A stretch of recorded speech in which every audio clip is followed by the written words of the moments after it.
to thank the Cotton Bowl again for their hospitality, everything that we've been able to enjoy here as a program right now. Looking forward to the game tomorrow night. And as I've said pretty much all week long, this will be a great opportunity, but a great challenge for us as a program. And we're looking forward to our moment. So with that, I'll turn it over to Coach Saban. Well, we'd certainly like to thank everyone involved with the Goodyear Cotton Bowl for the first-class hospitality that the city of Dallas and all the folks here have worked hard to accommodate our team and create a lot of real enjoyable hospitality for us. I think everything has been really first class. Obviously, this is a great competitive venue for both teams, but really excited about the opportunity that our team has, what they've been able to accomplish this year to play against a very, very good, challenging Michigan State team who has had an outstanding year as well. So this is what we came here for, and I think this is what the competitors are excited about. Okay, we'll take questions from the floor. We have two microphone ladies. If you'll put your hand up. We got a question on the front, middle, about halfway back. She's coming. He's coming. And if you would, your name and your affiliation, please. Lynn Henning, Detroit News. This concept of a playoff seems to have been so needlessly debated for so long. I'm just wondering now that we're 2 years into this, what each of your dispositions would be toward it, and if you are pleased, how much more pleased would you be if it went to 8 games?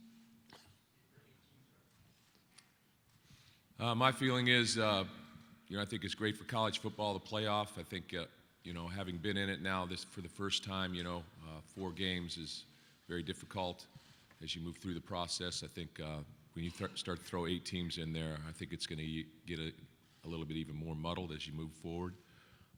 We have our championship game within our conference, which sort of served as a way to get into this. And right now we're coming into playing our 14th game, so it's a lot of football games. I think that one of the concerns that I had going into the whole playoff system, although I think there's some tremendous benefits to it, and I think that 4 teams certainly gives everyone the opportunity to get the best team involved, and you have to play your way through it.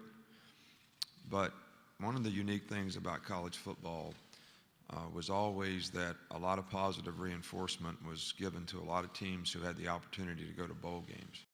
And there were some, pretty significant, trips involved for families and fans and teams and players. And my concern was if we had a playoff, all the attention would go to the playoff and we would minimize the importance of those games for all those other players. And I think that's probably happened to some degree, but I think that from a fan's perspective, having a 4-team playoff, making sure that you get the best teams involved, creates a lot of excitement for fans, and I think it's a very fair way to do it. I think if we play as many games as we play now and go to 8 teams, we're going to be playing too many games. Question on the aisle left. Jennifer Hammond, Fox 2 Detroit. For both coaches, I'm hoping that you can share a story perhaps about maybe the first time that you two met and just what you felt about each other, and if you see similarities in one another that you think have fortified your relationship and coaching together over the years, as far as how you've maybe gravitated toward each other and learned from each other.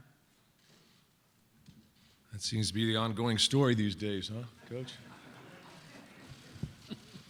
I got to know Nick a little bit prior to coming to Michigan State, and he hired me. He was still with the Browns, as I remember, still with the Browns, and hired me before. Actually, he sort of interviewed me over the phone a number of times, and then I took the job. I went there, and then met him on that first recruiting weekend. As I remember it, pretty non-eventful, and we had recruits in, and we moved from there. So it's been a great experience. I've told this story before, but I remember when Mark was in high school. I don't forget where I was coaching, probably Kent State or something at the time, Zanesville High School, and went to South Carolina and sort of knew of him because of recruiting as a high school player. And then when he got into coaching and was a GA, kind of watched his progress in his career and met him a few times and was always impressed with him. And we got the opportunity to hire him at Michigan State. I think it was at Kansas. You know, I didn't really know him well enough to say that we were good friends or anything, but certainly respected the job that he did and made a great contribution to us trying to, you know, build the program back up at Michigan State a little bit at that time under the circumstances that we were under then. So, and he's obviously blossomed into a fantastic job in terms of what he's done at Michigan State right now, and I think the world should recognize what a great job he's done. We have a question on the aisle on the right Fred side. Human, Channel 6 in Lansing. Mark, has Nick ever been angry at you or hollered at you or anything? Of course.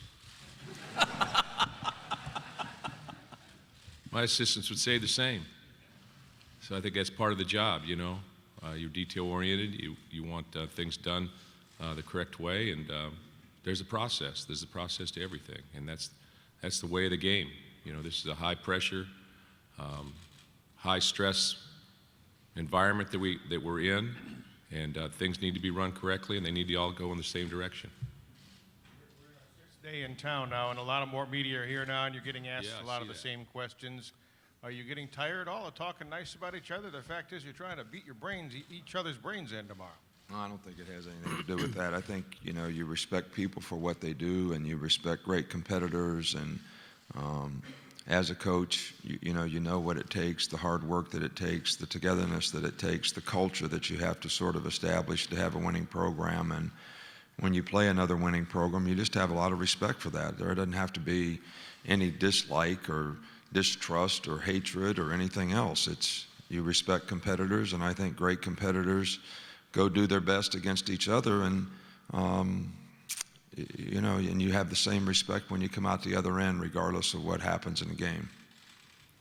You know, I want to add that, you know, a lot of our program is patterned after the people that I've been able to work for, and certainly Coach Saban has had great success, and quite frankly, a lot of the things that we do are patterned after the things that I learned from him, whether it's technique in the secondary, in the back end a little bit, or defensively, or just structure of the entire program, recruiting, a lot of different aspects. As I said before, you know, would not be sitting up here in front of all you answering the same question over and over if I had not been afforded that opportunity. We had a question on the front right-hand side. Dan Uthman from USA Today. Question for both coaches over here. How important for you as head coaches is it to find innovations or introduce innovations in the off season, and how much time and effort do you individually put into that? He's letting me answer all the questions, I guess. Huh? First, anyway. We'll probably get to kick off. But I would say that's part of coaching. You know, coaches are always trying to find something new. They're trying to be innovative, trying to use something they've seen maybe that they can adapt and use within their own program, and I think that's part of the process. Had that not been the case, we would be stuck in neutral someplace, and I think players, programs are always evolving, always, constantly, and I think that's one of the best things that you do as a coaching staff is try and get better every year, and so you have to critique yourself and have to reinvent yourself at times as well.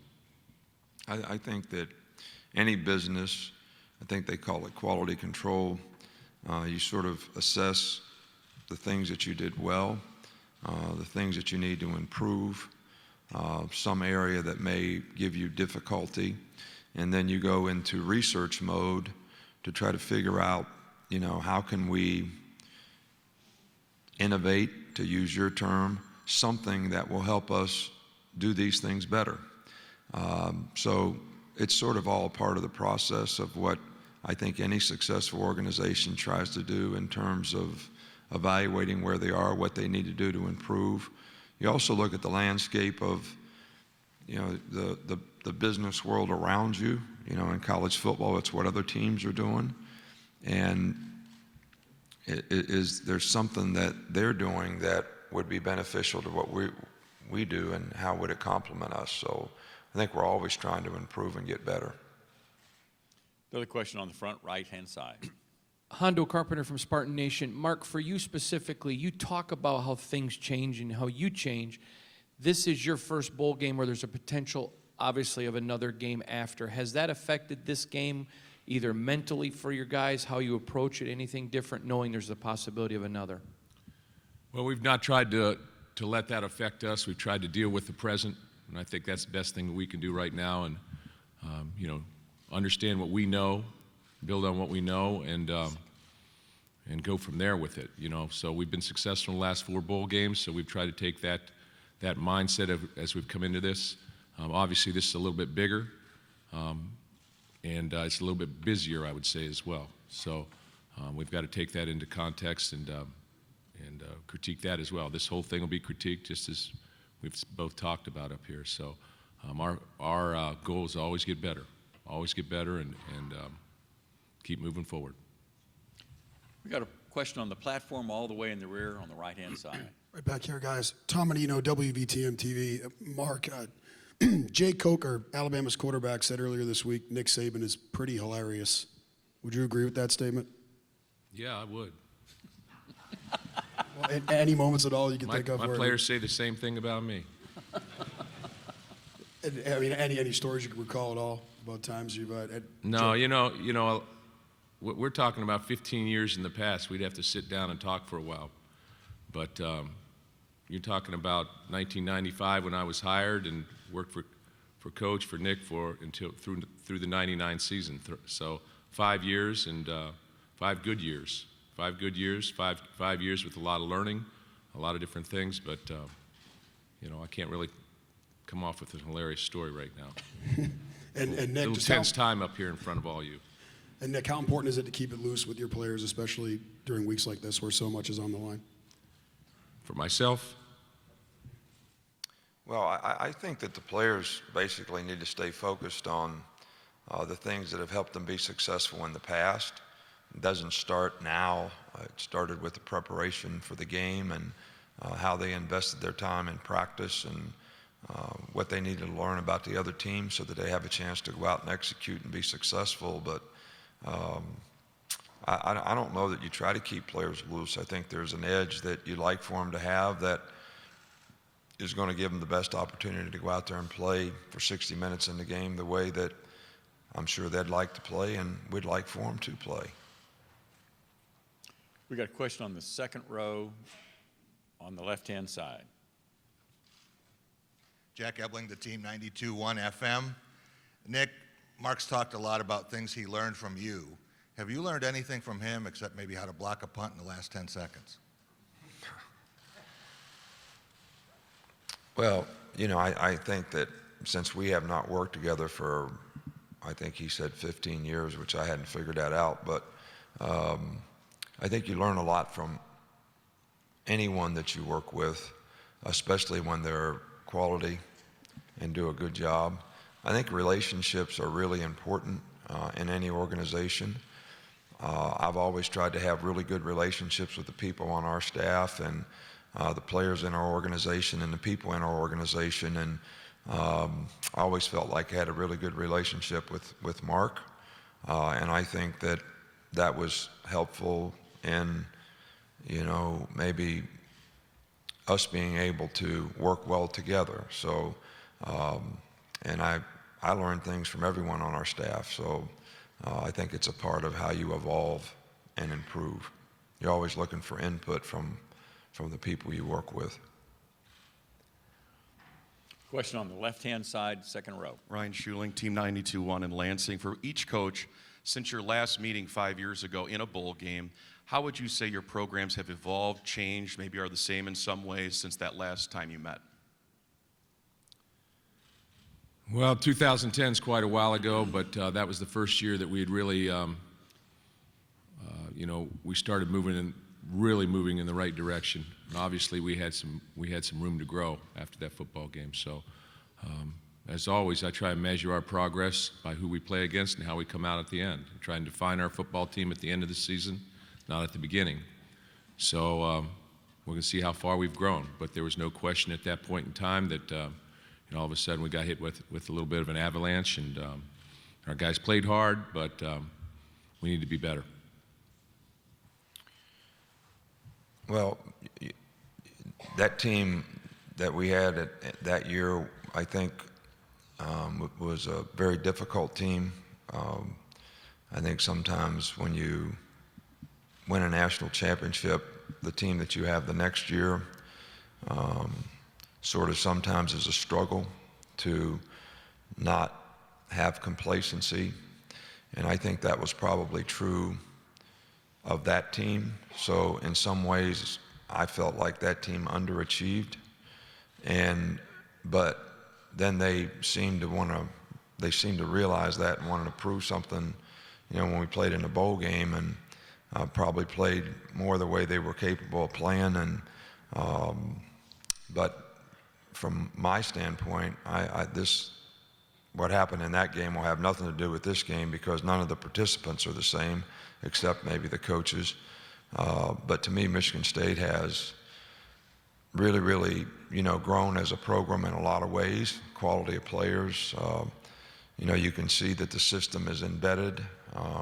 The character, the competitive character they play with is something that's very obvious when you watch them play. And I think, those characteristics are, what makes a team really, really a good team and puts you in the position that they're in. Question on the second row left, and then we'll go to the rear. Chris Solari, Lansing State Journal. Nick, this is a question for you. Having been in East Lansing and what you've done both at LSU and Alabama, just, I guess from Mark's standpoint, what would a national title mean for him and Michigan State? Well, first of all, I have great love and sentiment for Michigan State, having spent 10 years of my life there, and I have a lot of great relationships. Michigan State afforded me a great opportunity. George Perlis was the first coach that ever gave me a responsibility of leadership, being a defensive coordinator, and Michigan State gave me an opportunity to be a head coach when I was a defensive coordinator at the Cleveland Browns. So but a national championship means a lot to any program. But from my perspective, I think it means the most to the players. And most coaches are really excited for the opportunity that the players have created for themselves by the hard work and commitment that they've made. And I think the fun of it all is to see them sort of reach the fruition of what they've worked for.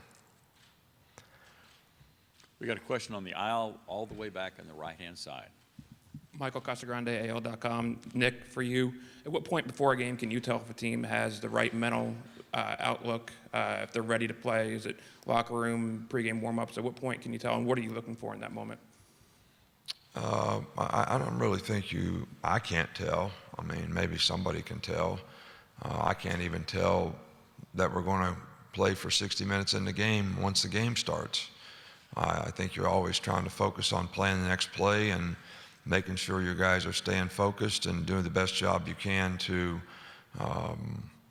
sort of teach them as the game goes on any adjustments that they need to make and things they need to do better. And so, sometimes I think we have the right mindset, then all of a sudden we have a lapse in a game and the other team goes on a 3-play drive for 81 yards and scores a touchdown and gets right back in the game, and you're sitting there saying, what happened?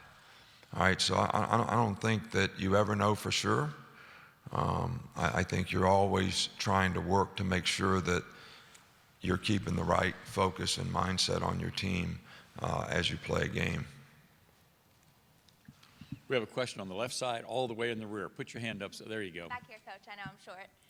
Jessica Wimsat, Sports Capital Journalism Program, and this is for both coaches. You're constantly in a teaching role with your players, but for both of you, what have you specifically learned from your respective teams this season and in particular this week? I think from my perspective, I've learned resilience. How we've played through things and played through to the end of the game, and our seniors have had what I think is most important. If your seniors have their best senior year that they've had, great things are possible. We've gotten great senior leadership again this year. And because of that, it's created great chemistry, which creates energy. I think the thing probably for me is the togetherness that our team has. We've always had good players, and I think this year's team probably has better togetherness. Everybody's sort of committed to the same vision of what they'd like to try to accomplish, and the leadership has certainly reinforced that, and the other players have accepted the leadership and followed suit. And I think that creates great relationships and good team chemistry, and that's probably one of the things that's helped this team sort of grow and develop and create an opportunity for themselves that early in the season I didn't think many people thought was possible. Question on the second row on the right-hand side. Nick, when you talked about Michigan State's competitive spirit, when you talk to your team, Ralph Russo with the Associated Press, when you talk to your team about that, do you mention specifically how the Spartans have thrived in these underdog situations, how they seem to embrace being on the other end of teams like Alabama? Well, I think that more importantly, what we've tried to emphasize is how many games that they've sort of been able to show the resiliency that they have, and whether it's win the game late in the game or win the game in the fourth quarter. I think that kind of competitive grit is something that you have to have a tremendous respect for, and you got to know what you're up against when you play against some people like that. We have a question on the middle, halfway across. For Coach Saban, Mark Hollis said that he called you before he hired Mark Dantonio. Could you talk about what that phone call was like, and also if you could maybe share some background on Harlan Barnett? I know he played for you with the Cleveland Browns. And Michigan State. And Michigan State, thank you. Yeah. Well, first of all, I thought Mark would be a really good candidate to be a head coach at Michigan State. He had lots of ties there. I'd done a really good job everywhere he'd ever coached. He'd been in a position of responsibility and done an outstanding job in that. He certainly has the right kind of personal character and integrity to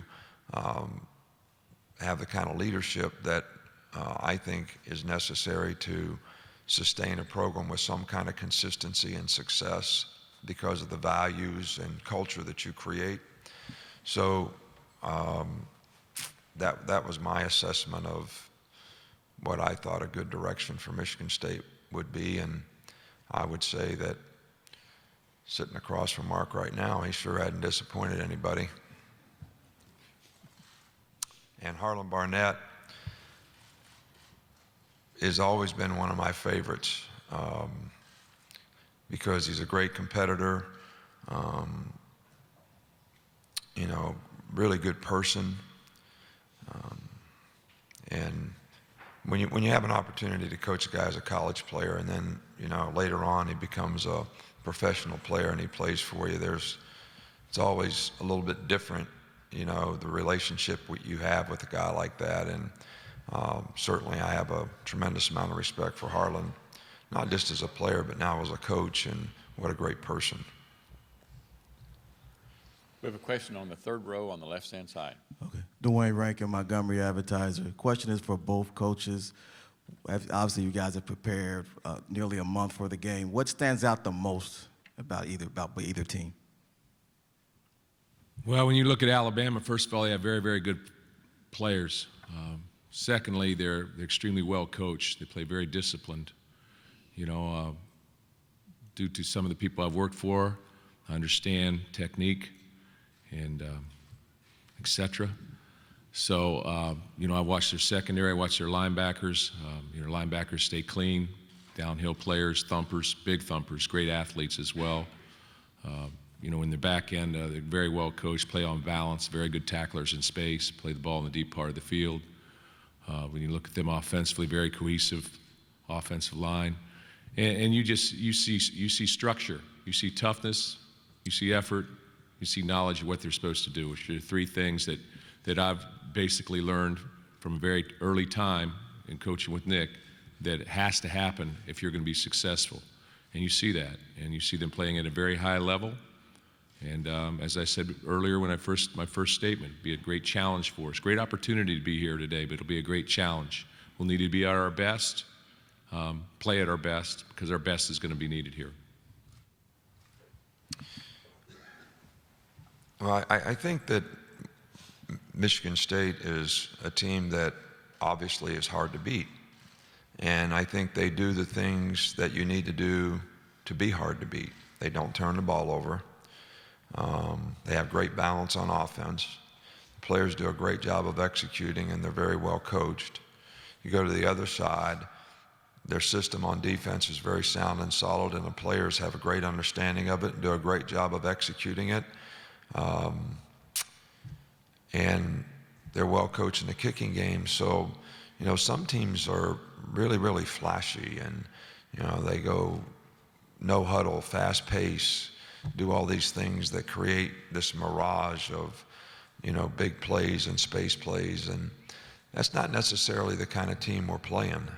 They beat you basically on fundamental execution and not making a lot of mistakes. And that always makes the team hard to beat. And then you throw in the kind of competitive resiliency they've shown this year, and that's really helped them to be very, very successful. We got a question on the left side. If you put your hand up so. Over here. There you go. Nick, Stuart Mandel from Fox Sports. You mentioned earlier that the 2010 team that went to the Capital One Bowl was considered to have underachieved. And you also mentioned, you know, the possible, in the playoff system, the possible effect it's going to have on the other bowls. For a program like yours that has been in this position, either BCS title game or playoff, almost every year recently, do you foresee going forward a system much like the NFL where if you don't make the playoff, the program with your expectations, that's considered, you know, to have been an unsuccessful season? I don't think there's any question about it. I think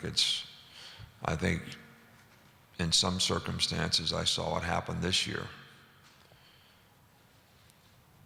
Coaches who won 9 games and average winning 9.5 games over 15 years lose their job. Based on what standard?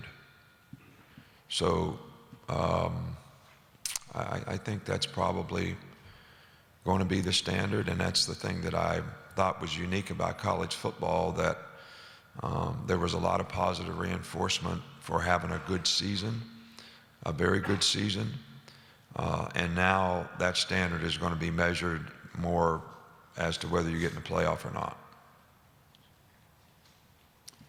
Got a question on the right-hand side about halfway back. Adam Kramer from Bleacher Report. Mark, Connor Cook has talked this week a little bit about his growth from a recruit into the program. When did you know that you would have or potentially could have the quarterback that you have now? Well, I think when you recruit on, you know, size, you recruit all these different things, you know, what you see on film, you get to know the people involved in it, and then you start to develop people. You know, Brad Salem, our quarterback coach, did an outstanding job with them through the process. He's been in the system for 5 years with the same coaches coaching him, both as a coordinator basically in the same system, so he knows our system inside and out. So when we redefine something or readjust, you know, he's able to adapt very, very quickly. But we thought that in coming to camp and in watching him in person, he had a great deal of upside, tremendous potential.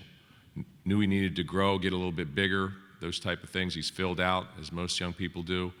And he's just, you know, we've had great quarterbacks. We had Brian Hoyer, you know, then Kirk Cousins, you know, Nick Foles is in our program. You know, here comes Andrew Maxwell, and then Connor Cook. So that trend hopefully will continue, but, you know, I just think that he's done an outstanding job, and he's had his, you know, he's played on a big stage before, and he's been playing since he's a sophomore. I think he's 34-4. So he can do about anything you want him to do. He can create.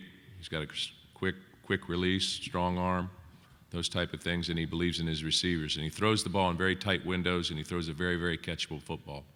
So, those are the things that I know that he does, and he's been a great performer for us, great leader for us as well.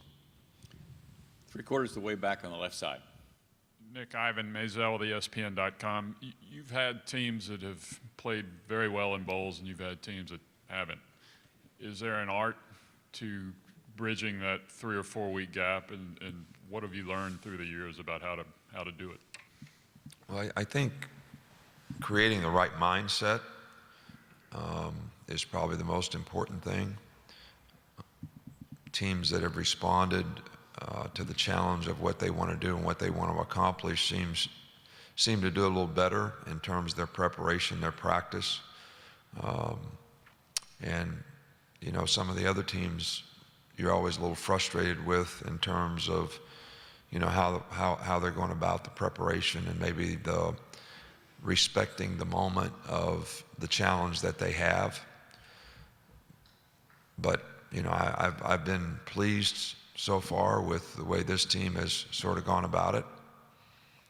So hopefully we're playing against a good team, and as a coach you always hope that you can get the team to play the best of their capabilities. That doesn't mean you're always going to win, but certainly that's what our goal is with our players. We got a question on the 3rd row left side. Alex Binding and Gator Daily. For both coaches, y'all ended the season last year on very different terms. How much do you remind your teams pregame this year about the emotions of last year's finish? Well, last year we were able to win the Cotton Bowl, so it was on January 1, so sort of ironic to me that we're playing on December 31st, and we look to go 365. And we left on an upswing, and it was a very positive end of the season for us, and it sort of catapulted us into 2015. But along with that, we didn't reach our goals. So we were an 11-2 football team and ended up number 5 in the nation, but nobody felt like they were satisfied, and I think that's what allowed us to move forward, sort of with a state of mind that understood that we needed to play better.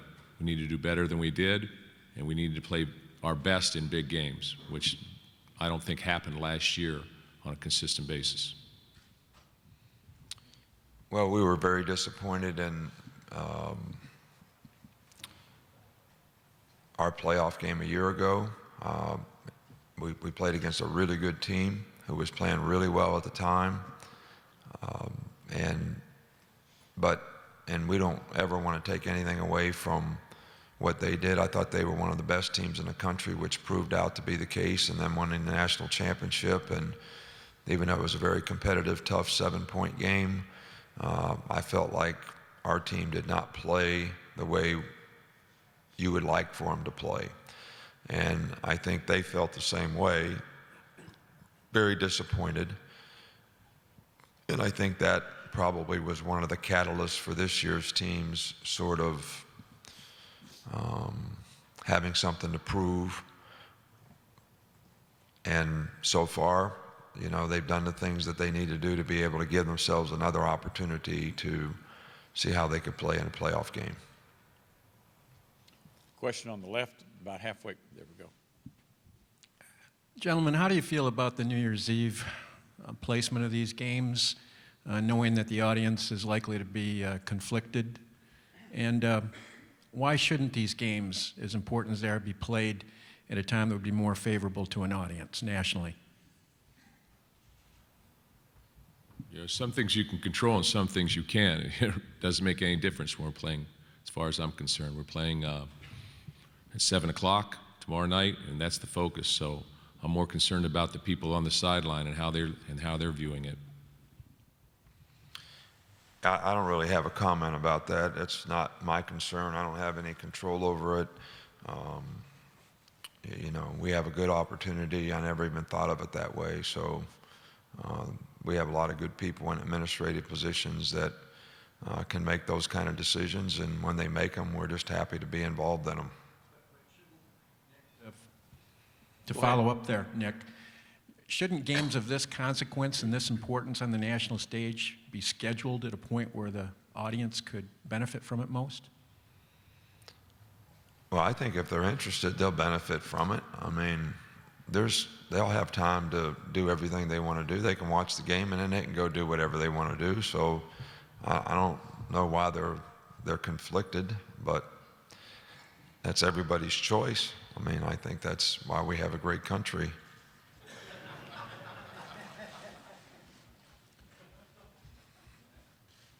We got one last question. We'll get the microphone to you on the outside left just a moment. This will be the final question for the coaches.